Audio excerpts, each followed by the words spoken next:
welcome back to the channel. In today's video I'm going to show you how to reverse a video in CapCut. So for this you have to create a new project or open up an existing project, and then what you need to do is go and find the video which you wish to go and reverse. Then you may want to go and have just a certain part of the video in reverse, and I will show you how you can do that as well. Skip this if it's just the entire clip. So select the video and choose where you want to reverse the begin, and then go to the bottom and click on split.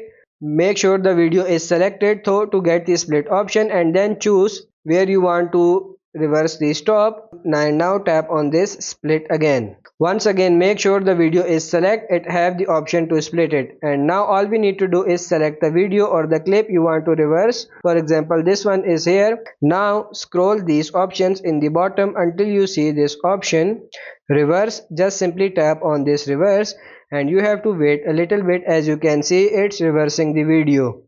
It's done. I hope this video was helpful. If it is, like it and subscribe to the channel. Thank you.